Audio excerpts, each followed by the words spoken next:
થાય મંત્રીશ્રીને મળવાનું જવાનું થાય, મુખ્યમંત્રીશ્રીને મળવા જવાનું થાય, તો એ વખતે મને ક્યાં આંગાડી એમ લાગતું હતું કે આ ના હોવું જોઈએ. તો એવું જ્યારે હું સીએમ બન્યો હોઉં ત્યારે મારે એટલું તો ધ્યાન રાખવું જ પડે કે એવું હવે હું ના કરું. તો એક વાતનું ઉદાહરણ તમને આપી દઉં કે ભાઈ અમે તરીકે અને અધિકારી ફટ લઈને અંદર મંત્રીને ચેમ્બરમાં જતા રહે કાં તો મુખ્યમંત્રી ચેમ્બરમાં જતા રહે, તો એ વખતે મને થોડુંક નહોતું ગમતું કે આવું ન હોવું જોઈએ. કે ભાઈ અધિકારી જ્યારે કંઈ ઇમરજન્સી હોય વસ્તુ જુદી છે, એમાં કોઈ ના નથી, પણ એમને આપણે બેઠા હોય અને વારે ઘડીએ એ આવીને તરત જ અંદર જતા રહે એવું નહોતું ગમતું મને. તો અત્યારે મેં ખાસ ધ્યાન રાખ્યું છે કે ભાઈ અમારે બહાર કોઈ વેઇટિંગમાં બેઠું હોય તો અધિકારીને ઝડપથી કંઈક ઇમરજન્સી વગર અમારા ત્યાં ચેમ્બરમાં નહીં આવવાનું.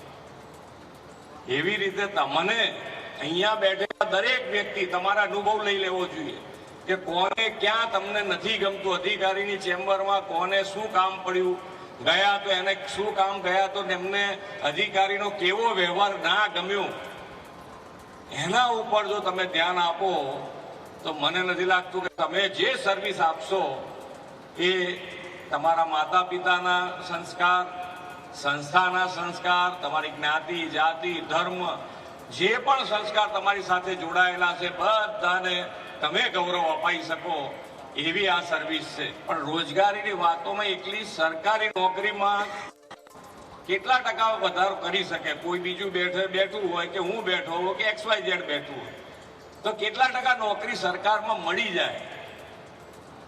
5% મળતી હોય 6% કોઈ કરી નાખે, બહુ જોર મારે. 6% મળતી હોય 7% કરી નાખે, એનાથી વધારે ક્યાં મળે? બાકી બધાને તો બહાર પ્રાઇવેટ કરવાની છે. તો તમને તમારી બુદ્ધિના કારણે, તમારા સંસ્કારના કારણે, તમે સામાજિક સંસ્થાના કારણે ખૂબ સારી રીતે ઉત્તીર્ણ થઈને સરકારી નોકરી મેળવી છે. સર્વિસ આપો, એવી સર્વિસ આપો. ઘણી વખતે ટાઈમ છે, નથી ટાઈમ, અત્યારે ક્યાંથી આવ્યા, તમને 3 થી 4 કીધું હતું, અરે ભાઈ આવી ગયો છે, હવે એને બોલાવી લે ને ભાઈ, તારે અત્યારે બેઠો છું તો કામ પતે, પેલાનું કામ કરવું જ છે ને આપણે. તો આપણી ફાઇલ પર પછી બે કલાક પછી ગઈ, અડધો કલાક પછી. પણ નીતિ